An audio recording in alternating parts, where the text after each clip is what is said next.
আমি এখন কোথায় যাচ্ছি বলো তো?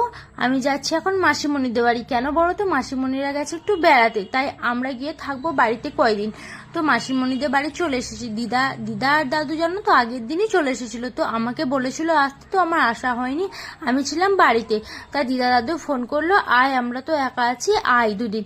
তো তাই জন্য আমি চলে আসলাম। আমি তো আমার দিদাকে কতটা ভালোবাসি তোমরা তো সবাই অনেকেই জানো। আমার দিদা দাদুকে আমি কতটা ভালোবাসি, আর আমার দিদা আমাকে কতটা ভালোবাসে সেটাও তো তোমরা জানো, তাই না? তাই কলিং বেল বাজিয়ে বাজিয়ে আর ডেকে ডেকে আর পাচ্ছি না, তাই দাদুকে একটা ফোন করলাম।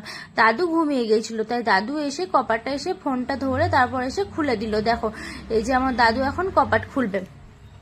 তো দাদু দিদা দুজনেই ঘুমিয়ে গেছিল, তাই দাদুকে ফোন করলাম, দাদু এসে দরজাটা খুলে দিল।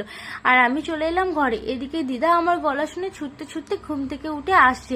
আর দিদা আমাকে কতটা ভালোবাসে তোমরা তো জানোই, আবারও বলছি তোমাকে, দিদা তো আমাকে দেখে খুবই খুশি হয়ে গেছিল, আমিও খুব খুশি।